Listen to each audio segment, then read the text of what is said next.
Hello friends, welcome to everyday Bible reading programme. ఈరోజు మనం కీర్తనలు 18వ అధ్యాయం 36 నుండి 40 వచనాలు చదువుకుందాం.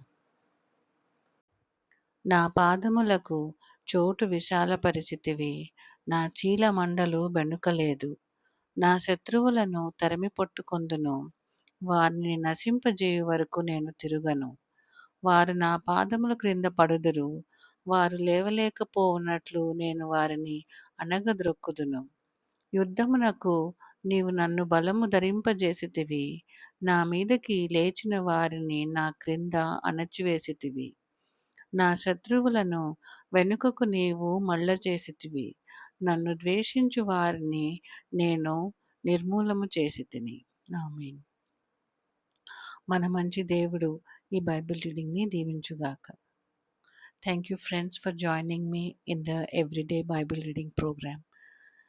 ప్రతిదినం ఈ బైబిల్ రీడింగ్ మీకు దీవెనకరంగా ఉందని తలస్తున్నాను. Thank you.